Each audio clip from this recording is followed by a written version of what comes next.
A daring expedition makes its way to one of the most remote places on Earth, Bikini Atoll. It's here to explore the world's most extraordinary ship graveyard. 60 feet, 60 feet. Giant American and Japanese warships rest side by side on the ocean floor. These once proud ships were sacrificed in one of the most spectacular experiments of all time.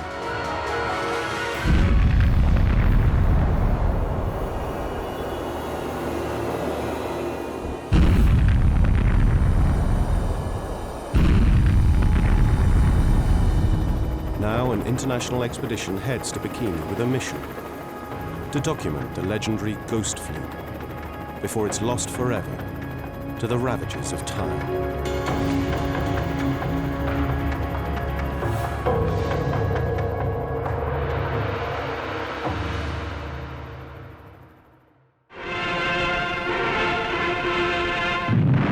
In 1946, just after the end of World War II, the world faced a new threat, the atom bomb.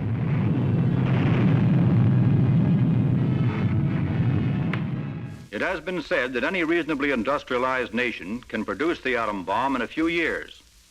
I know that you would not want your homes protected by a military machine obsolete and inadequate to meet the dangers of any form of attack.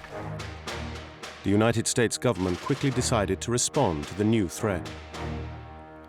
Several atomic bomb tests were planned to show the world that they had a stockpile of these deadly weapons in their possession. The planners of what would be called Operation Crossroads did not take long to find the perfect testing ground. 5,000 miles off the American west coast, in the middle of the vast Pacific Ocean, they found a group of islands called the Marshall Islands, and among them, a remote atoll called Bikini. The Micronesian people settled on the atoll about 4,000 years ago. Bikini and its lagoon provided them with an overabundance of food and water. But then in 1946 came Operation Crossroads. Before the bombs could be tested, the 167 islanders who lived on Bikini would have to leave. Commodore Ben H. Wyatt was the one to break the news. Crossroads, scene 25, take 1.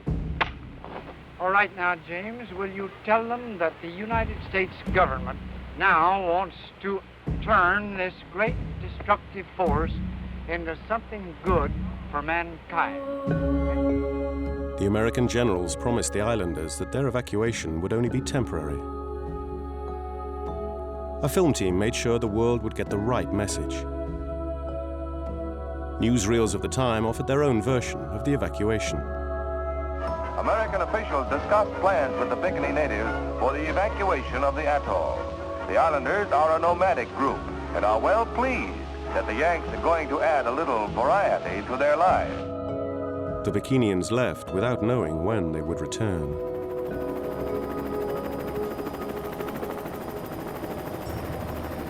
Now a team of scientists has come to Bikini on board the expedition vessel MY Octopus.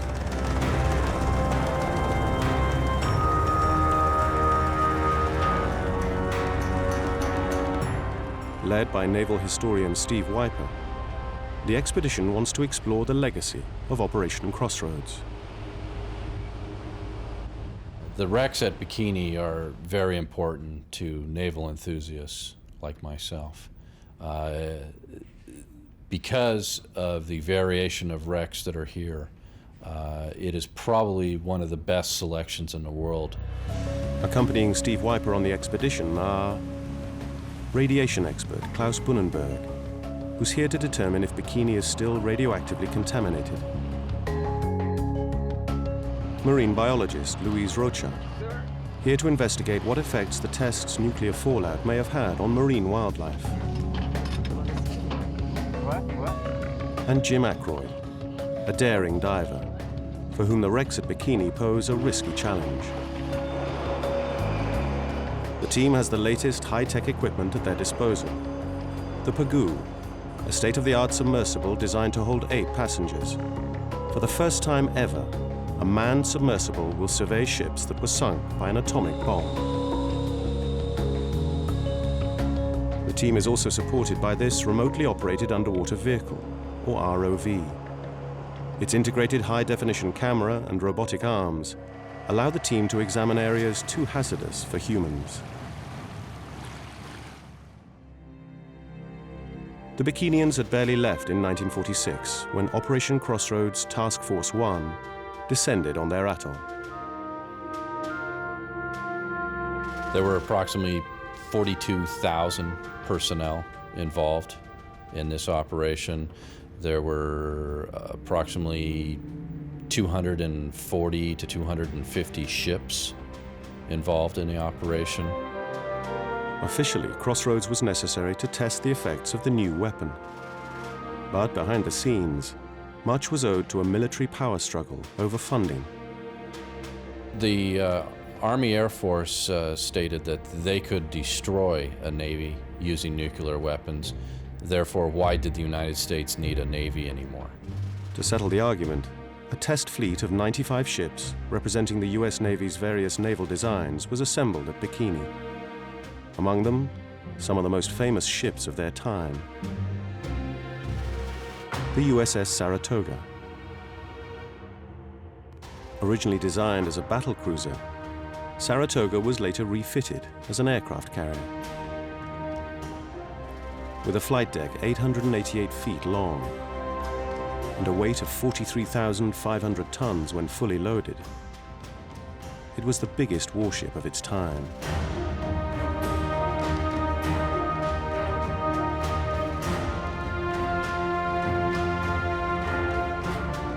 And several enemy ships captured during World War II were also part of the target fleet.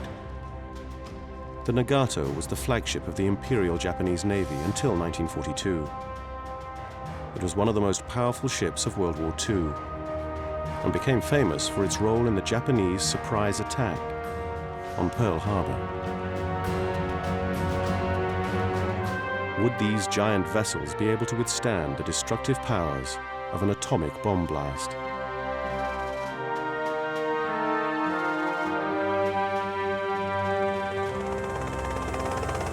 On board the MY Octopus, the expert team is about to descend the ghost fleet of Bikini. Few have ever seen it in person. After decades of rusting on the lagoon floor, some of the shipwrecks have begun to collapse. Naval historian Steve Wiper is anxious to see the extent of their deterioration. To monitor the team's safety, radio ecologist Klaus Bunnenberg will join Steve and assess the underwater radiation levels. He wants to determine if nuclear fallout from Operation Crossroads still poses a threat to the divers and a manned submersible.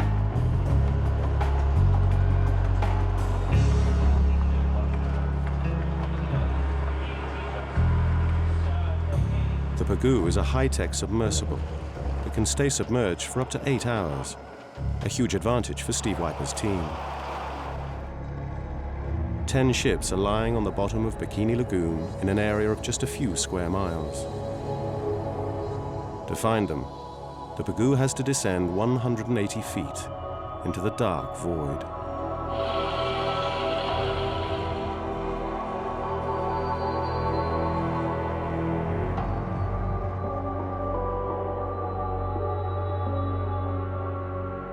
The fleet that was assembled for Operation Crossroads was the 5th largest fleet in the world at that time. It was made up of battleships, cruisers, destroyers, submarines, and aircraft carriers. Wow, so cool. Many of them were warships and still operational until they arrived at Bikini Atoll. They survived the battles of World War II, but were then sacrificed as test objects by their own military. It's almost like you're trying to quietly tiptoe through a cemetery without disturbing anything.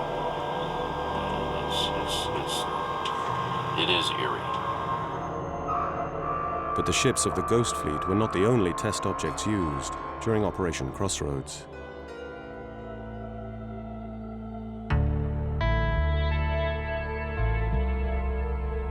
To measure the effect of a nuclear blast on a ship's crew, goats, sheep, rats, and pigs were placed on board the target vessels.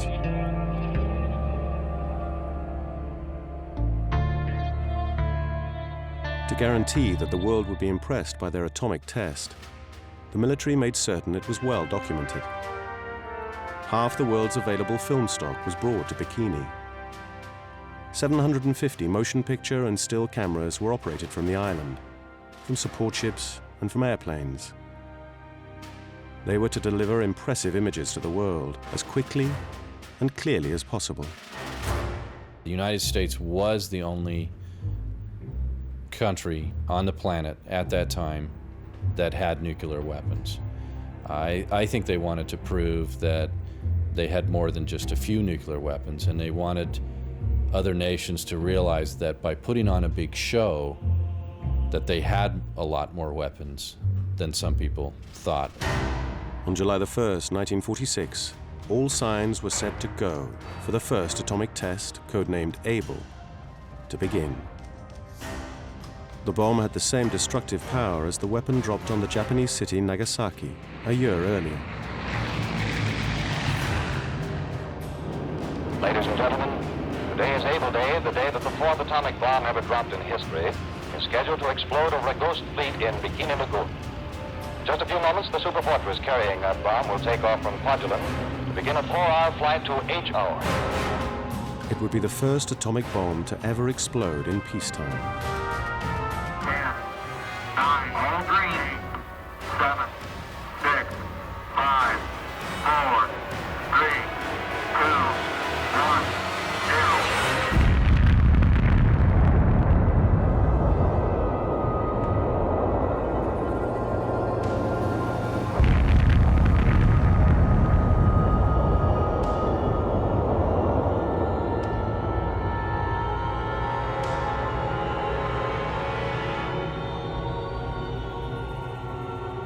The bomb did not go into the center of the fleet where it was designed to go.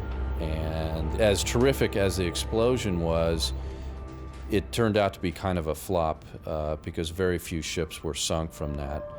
And leading up to that, the hype and propaganda had led everybody to believe that the fleet was going to be virtually wiped out by this one weapon. But few of the large, well-known ships had sunk. The disappointment was enormous, especially for the Air Force, who had hoped for much more spectacular results. The National Broadcasting Company interrupts all its programs to bring you a special broadcast. A few hours ago, the atomic bomb was dropped on the target fleet at Bikini. It was a successful experiment, says the Army and Navy, but from 20 miles away, it was a pretty poor spectacle. Distracted by this public relations disaster, nobody paid attention to an invisible form of destruction set loose by the nuclear explosion: atomic radiation.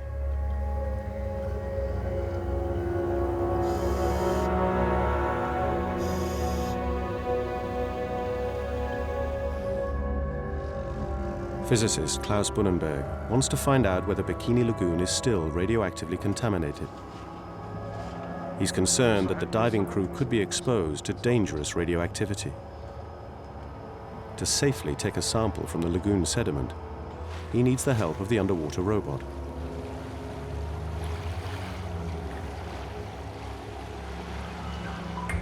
The ROV is operated from a control room inside the octopus. Here, a team of technicians is in charge of safely steering it through the underwater world and operating its arms and camera. Two of the most hazardous elements released by an atomic bomb are plutonium and cesium-137.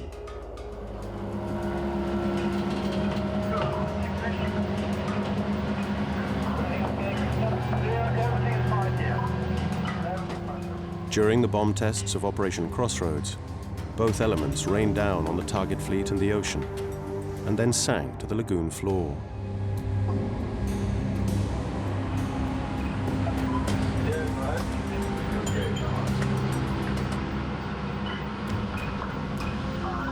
If they've stuck to the lagoon sediment, they'll pose a serious threat to Steve Weiper's diving crew.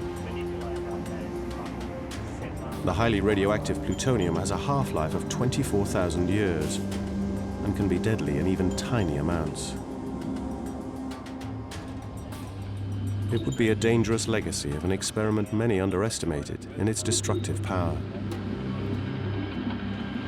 It's got the right eyeball.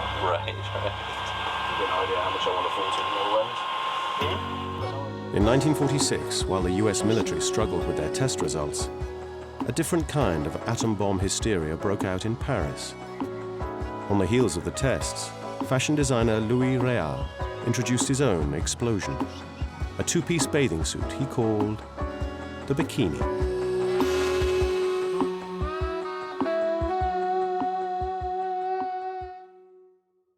Back on Bikini Atoll, the generals were under immense pressure to create a more impressive spectacle for their second bomb test.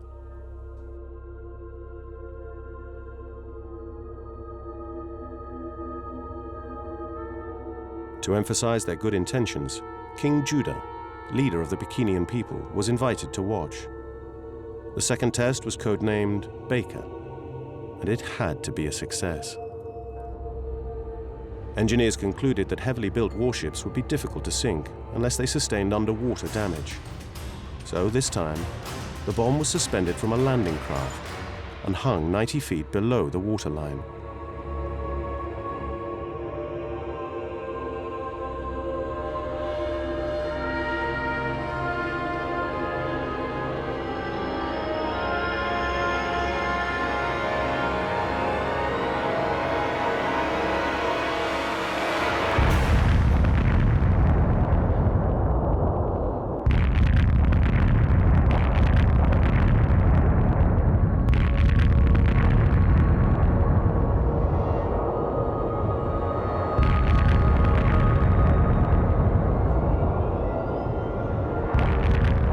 The explosion was enormous.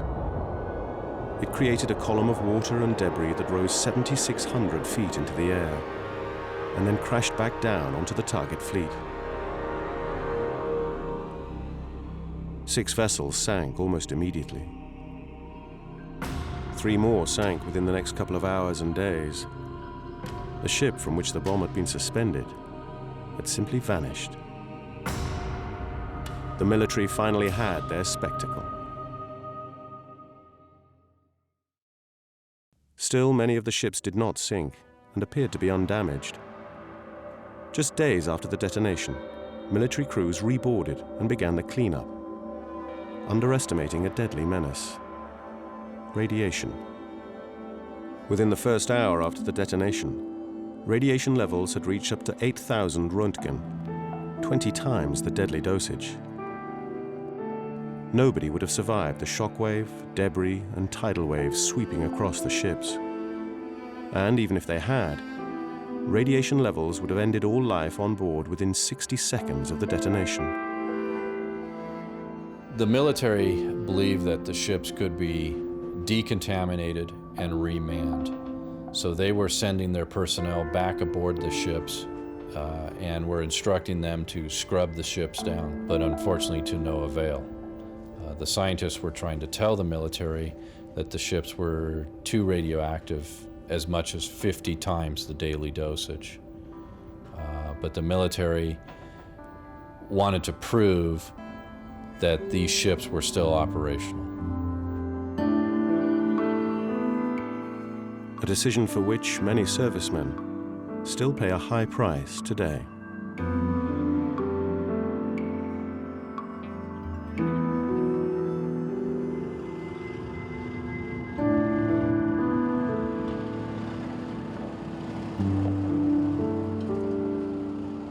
David Jordan was only 18 years old when his first mission in the Navy brought him to Bikini Atoll. After the explosions, it was his job to clean the small boats that had entered the radioactive lagoon to inspect the target fleet. We wasn't issued anything, nothing. We just everyday clothes and a pair of rubber gloves, and that was it. So we was exposed pretty heavy, you know.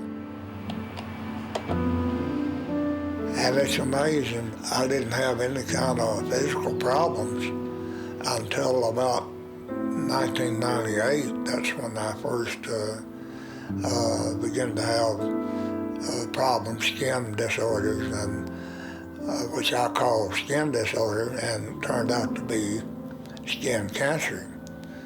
And then, of course, now it's gotten to be a lot worse type cancer now. I'm dealing with 3 different types of cancer. Many of David's comrades suffered similar problems and died as a consequence. To this day, the Department of Veterans Affairs is denying any correlation between Operation Crossroads and David's disease. The VA don't want to admit, or hadn't admitted, that either type cancer has been caused or could be caused from ionizing radiation. They won't admit that. They haven't yet.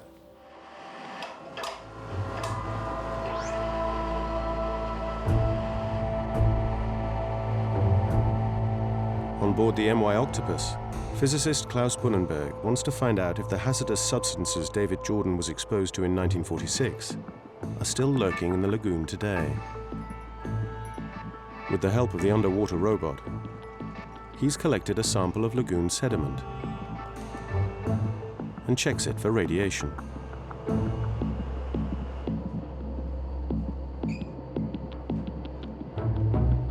I found that there is not much radioactivity in this sample. Of course, a more precise result will have to follow from a laboratory analysis, but I can say that this sample is not heavily radioactive.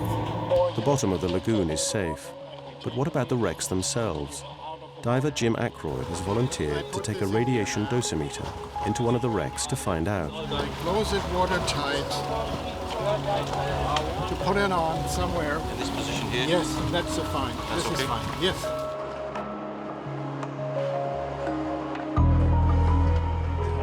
Naval historian Steve Wiper has chosen the goal for this dive mission: the legendary American aircraft carrier USS Saratoga. Saratoga was a target of several kamikaze attacks during World War II. Though heavily damaged, the ship survived. But new naval designs had made the carrier obsolete, and it was chosen to be part of the test fleet at Operation Crossroads. Roger, cleared open vents and dive. Diving now, diving now.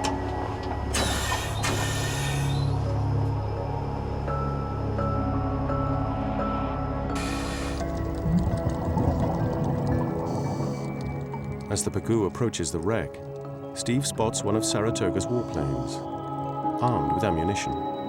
They wanted to test what would happen to the ordnance, the fuels, and things like that. And, you know, they've even had aircraft on the deck of Saratoga that were fully fueled, fully armed.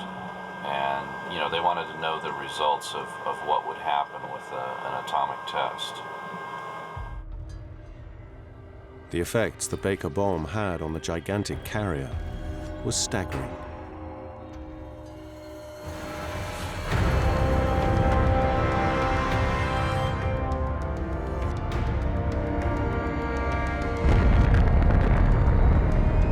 The bomb blast generated a series of tidal waves, sweeping away the airplanes and equipment stowed on deck.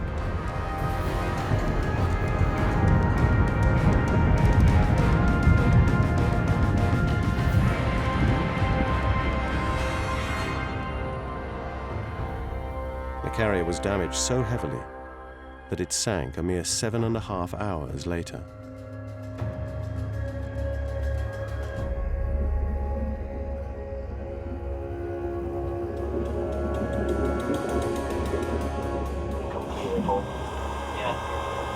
So are we doing this shot for the ROV? Yeah.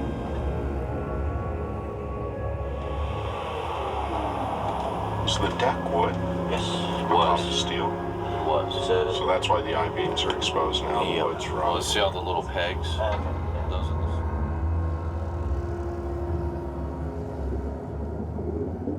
Today, the Saratoga wreck still sits the right way up, displaying its enormous flight deck.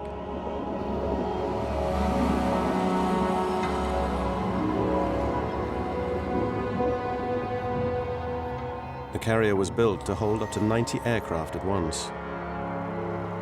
In the 17 years of its career, more than 98,000 landings took place on the deck of the Saratoga.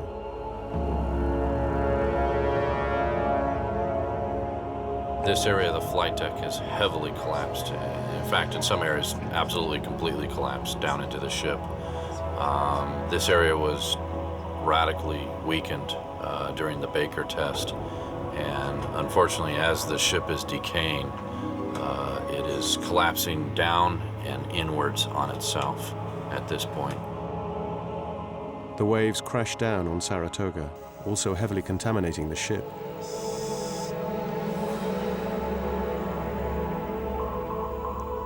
In 1989, the wreck was reported to still be radioactive.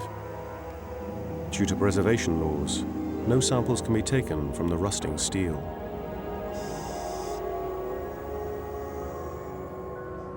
Inside the safe shell of the Pagoo, the radioactivity levels Klaus Bunnenberg picks up with his meter are weak.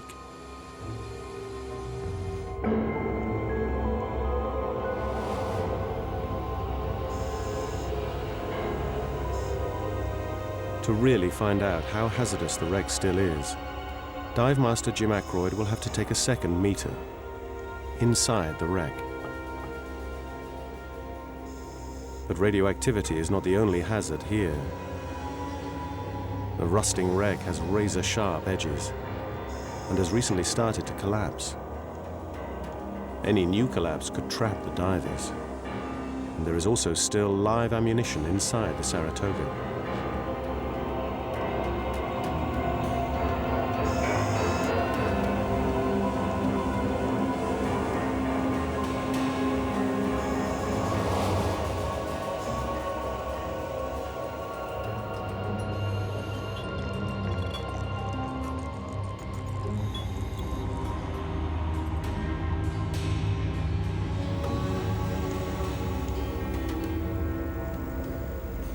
It's time for Jim to deliver the radiation dosimeter to the surface.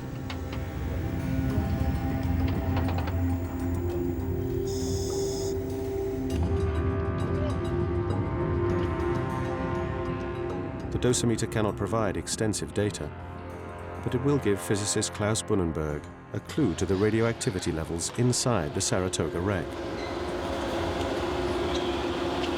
Okay, Klaus, so here is the test, your test dosimeter. We had 10 minutes inside the hangar, about 20 minutes on the actual flight deck. Still the same reading. Exactly the same reading? 0.037. That's So still the same reading. Before I went so in. that is quite normal.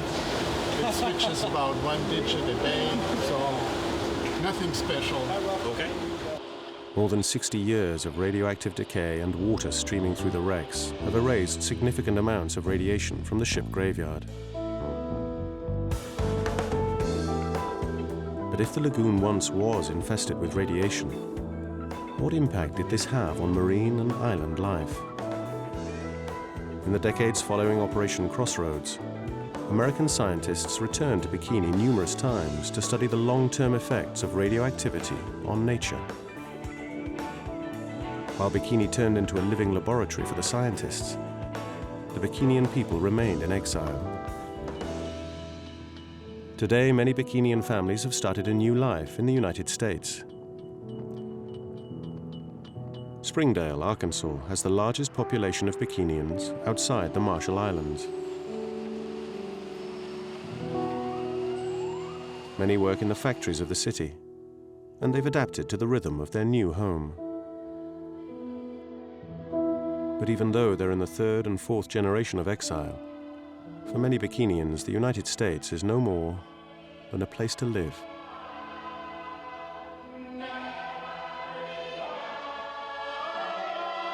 Where's my home? Deep down in their heart, I always said Bikini, and that's because every once in a while it pops out and just remind me and make me sad.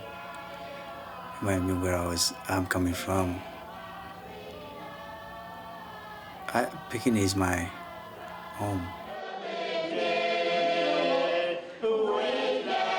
Along with a large Marshallese community, the Bikinians in Springdale try to keep their traditions alive as much as possible.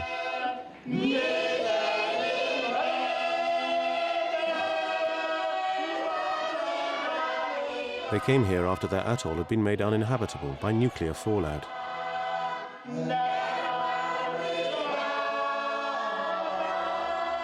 Those who didn't come to the United States moved to other places in the Marshall Islands. The nation's main island, Majuro, serves as a refuge for many Bikinian families. But jobs are scarce and space limited.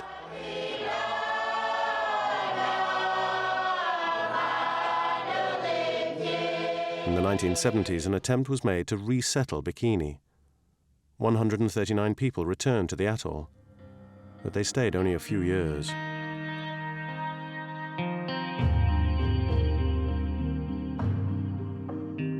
It's a story well known to Jack Niedenthal. For many years, he's represented the interests of the Bikinian people. He recalls the terrible discovery that was made when scientists came to check on the islanders. So in 1978, they sent people up with whole body counters, and they did a whole body count on the Bikinians, and they discovered that these people had huge amounts of cesium in their body. And they said, okay, we don't understand why this is happening, but we're going to have to move those people off of Bikini again. A devastating experience for the Bikini natives, banished from their home for a second time.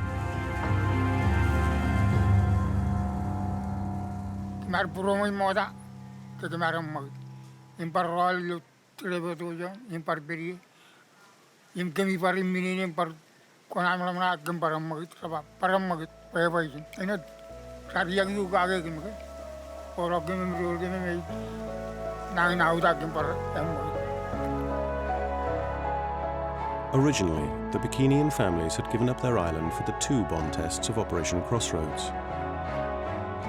But there were more to come. By 1958, the United States had tested 23 nuclear bombs on Bikini, climaxing with the hydrogen bomb test, codenamed Bravo.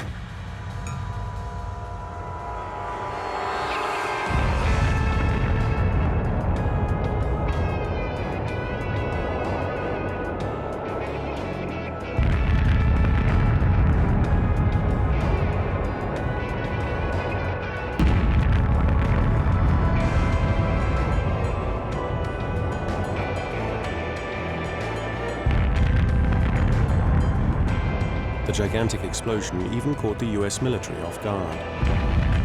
A miscalculation led to an explosive yield of 15 megatons, 2.5 times more powerful than they'd intended, and the equivalent of roughly 1,000 Hiroshima bombs exploding all at once. The explosion generated a fireball 4.5 miles across within a second. It was the most powerful weapon the United States ever detonated.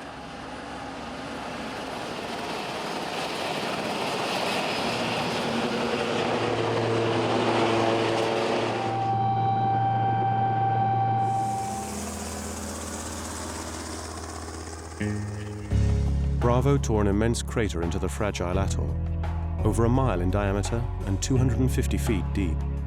It covered Bikini and many of its surrounding atolls in tons of nuclear fallout. Radiation expert Klaus Bunnenberg is curious as to what remains of the destructive force that swept across the island over 50 years ago.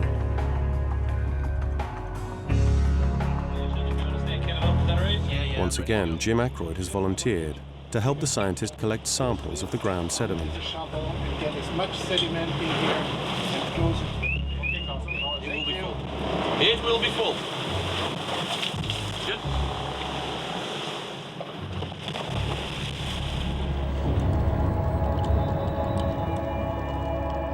The Bravo explosion instantly evaporated 3 small islands. The remains rained back down and covered the floor of the crater with mud and debris. Yet even here, nature is starting to reclaim its territory.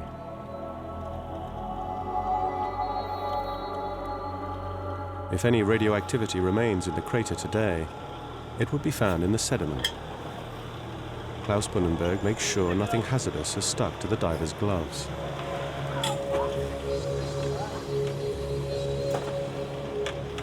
Okay. No enhanced radiation, so it's okay. Okay. Good. Thank you. A more thorough analysis of the lagoon samples will happen in Klaus Bunnenberg's lab in Germany. Okay, looks good.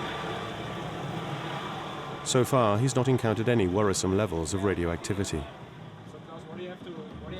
Decades of ocean currents have washed most of it away.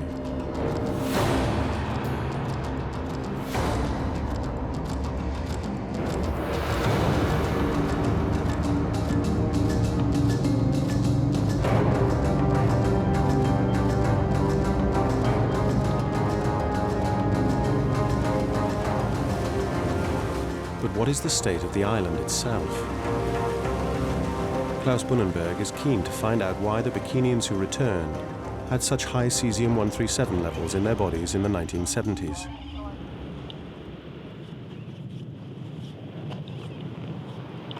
Carefully, he scans the ground for increased levels of radioactivity.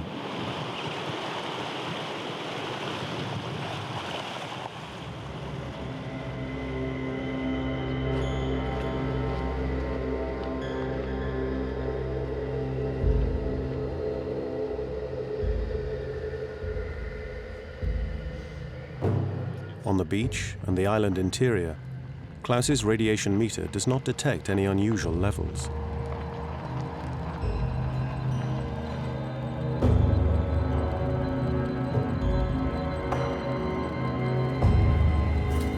Then, in the cemetery, the radiation meter suddenly comes to life. Here, the readings are 10 times higher than anywhere else on the island.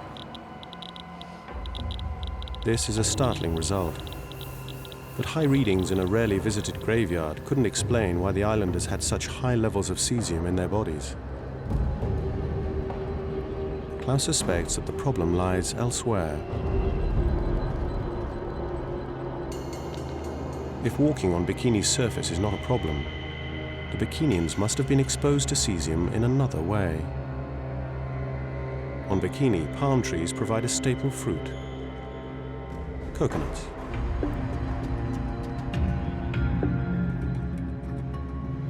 They don't appear to be radioactive on the outside, but the radioecologist has a sneaking suspicion. And he returns to his lab in Hanover, Germany, armed with plenty of samples from Bikini Atoll. To Klaus, the expedition to Bikini has been full of surprises. I was amazed that it was possible to get on land on Bikini. And you can be sure I had my monitor in my hand when I stepped from the boat on Bikini, because I was expecting much higher levels of radioactivity and higher doses. To get more specific readings, Klaus Bunnenberg and his assistants subject the Bikini samples to a battery of tests. The analysis confirms 12 years of nuclear testing have left little radiation behind. Bikini is largely safe to live on, except for one problem. We found the highest cesium contents in the coconut milk, slightly lower in the coconut meat. But both components contain more cesium than would be acceptable for a daily diet. The reason for this has to do with another chemical element: potassium. All living things, including humans, absorb potassium from soil or plants. Cesium and potassium are chemically and biochemically very similar. So in cases where there is a shortage of potassium, organisms pick up cesium instead. The cesium hides too deep in the soil to pose a danger to the world above. But when it's absorbed by plants, it makes its way into the food chain. In the 70s, the Bikinians were unaware of this problem, which has not been solved until today.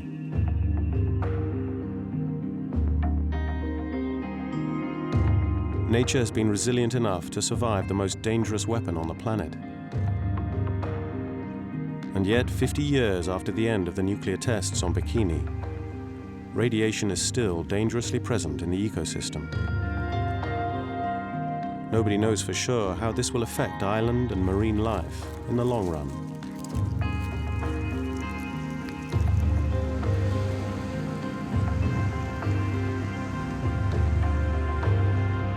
Marine biologist Luis Rocha has joined the expedition after he'd heard about a mysterious mutant shark with a strange birth defect.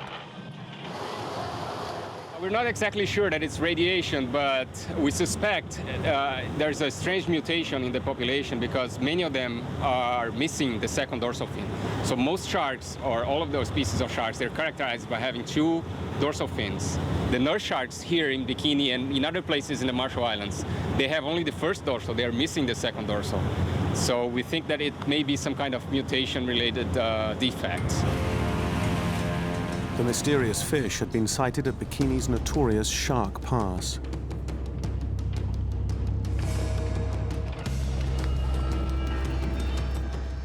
The crew hopes to attract as many sharks as possible, but this also increases the danger for the divers. Feeding the sharks there's a debate whether it's good or bad. It makes them think differently than they would normally think. For the divers, it's very, very exciting to see the sharks feeding. You just have to be very careful not to throw the food too close to the divers, or the sharks will think the divers are part of the food.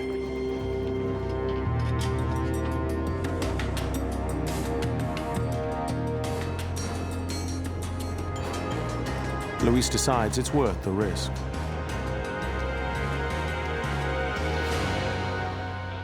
Excited by the presence of the divers, the sharks come dangerously close. Soon the situation relaxes, and it becomes clear that these sharks are docile and mean no harm.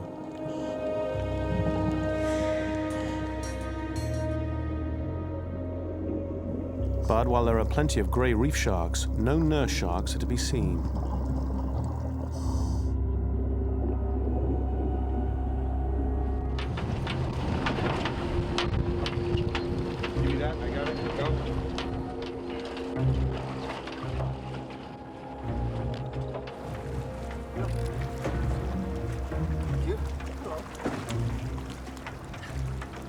Nice dive, a lot of sharks. Unfortunately, no nurses. We stayed 40 minutes, and no nurse sharks showed up. They don't like us. On an earlier expedition to Bikini, a Brazilian camera team had more luck in finding the elusive creature.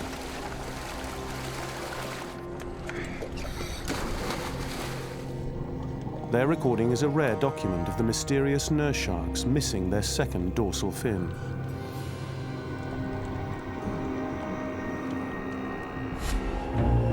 But could this mutation really be linked to the nuclear testing series that took place on Bikini over 50 years ago? Radiation causes mutation in many animals. The thing is, after the first generation, the mutations, they usually disappear, so the population comes back to normal. In this case, the lack of the second dorsal fin seems to not have any negative effect in the nurse sharks, so it would be the first documented case of such mutation persisting through time. Luis believes that radiation might have caused a tiny gene alteration in the shark's DNA. Normally, such severe mutations disappear after one generation, but in this unique case, the altered genes may have been passed on. This theory remains hotly disputed, but if it proves to be true, it would be the first documented case of such a mutation in the world.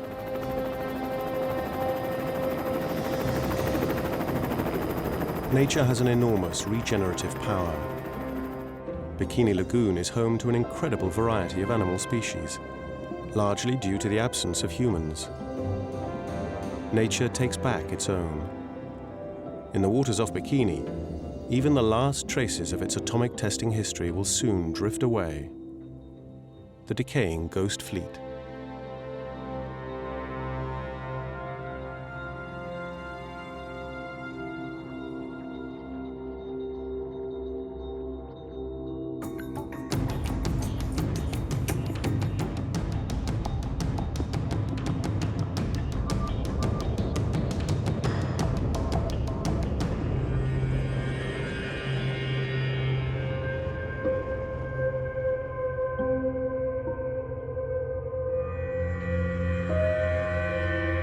For naval historian Steve Wiper, the ship graveyard on the bottom of the lagoon is a magical place.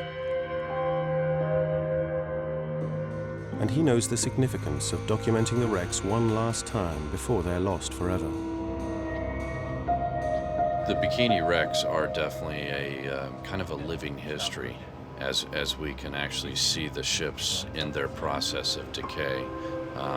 It's really a great thing that the Bikini people have preserved this as a living museum.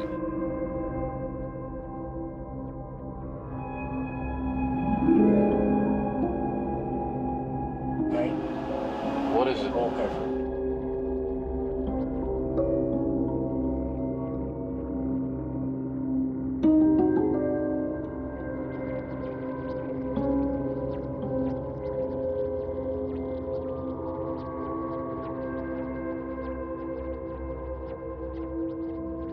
But before he leaves, there's one last wreck Steve wants to see.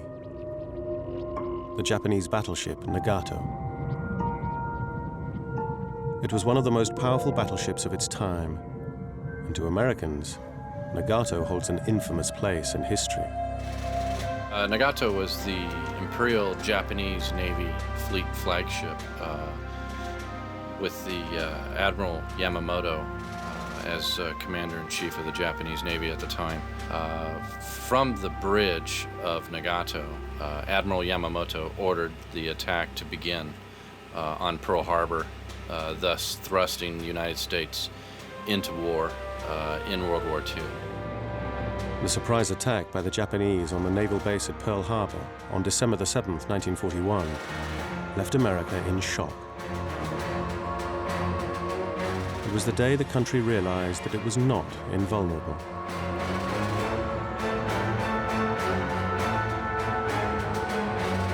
The sinking of Nagato during Operation Crossroads was a late revenge for the disgrace at Pearl Harbor. But even as a rusting wreck, Nagato maintains a powerful presence. Just the sheer size of Nagato is awesome to look upon, you know, because the fact that she's capsized, you can see the propellers and the rudders and the massiveness of the propellers is just incredible to see. You know, they're 21 feet in diameter.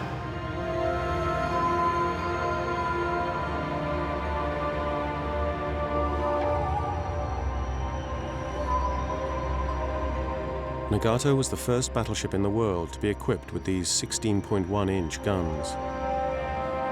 They could shoot at targets up to 24 miles away.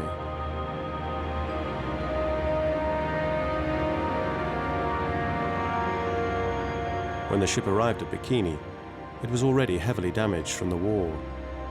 Still, it took 2 atom bombs to sink it.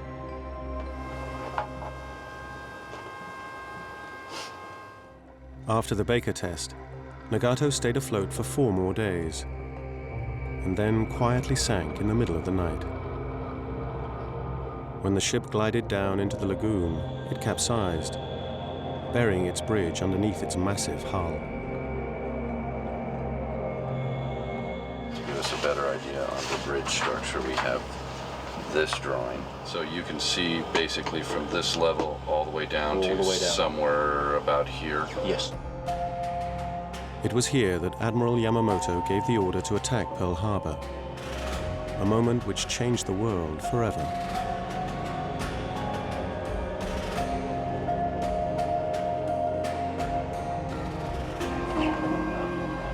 Besides being a sensational sight, the wrecks of Operation Crossroads are symbols of a disturbing chapter in history.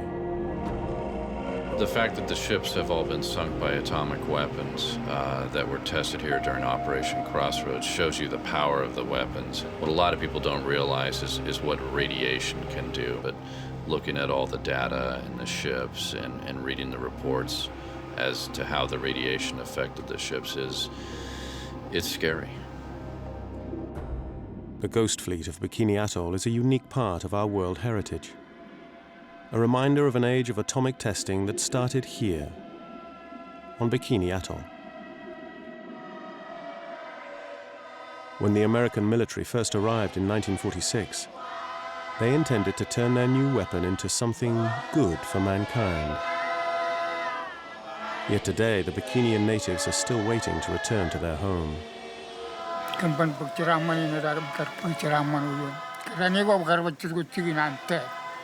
Chicken kitchen, kador, timut, egg, war,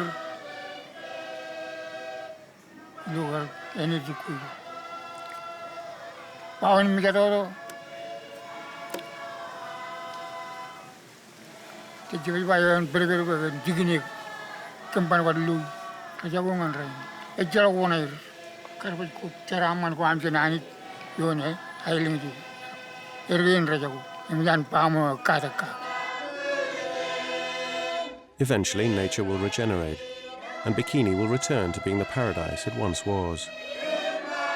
The ghost fleet will rust away and turn to dust. The expedition to Bikini Atoll was probably the last chance to document these relics of one of the most spectacular experiments in world history, Operation Crossroads.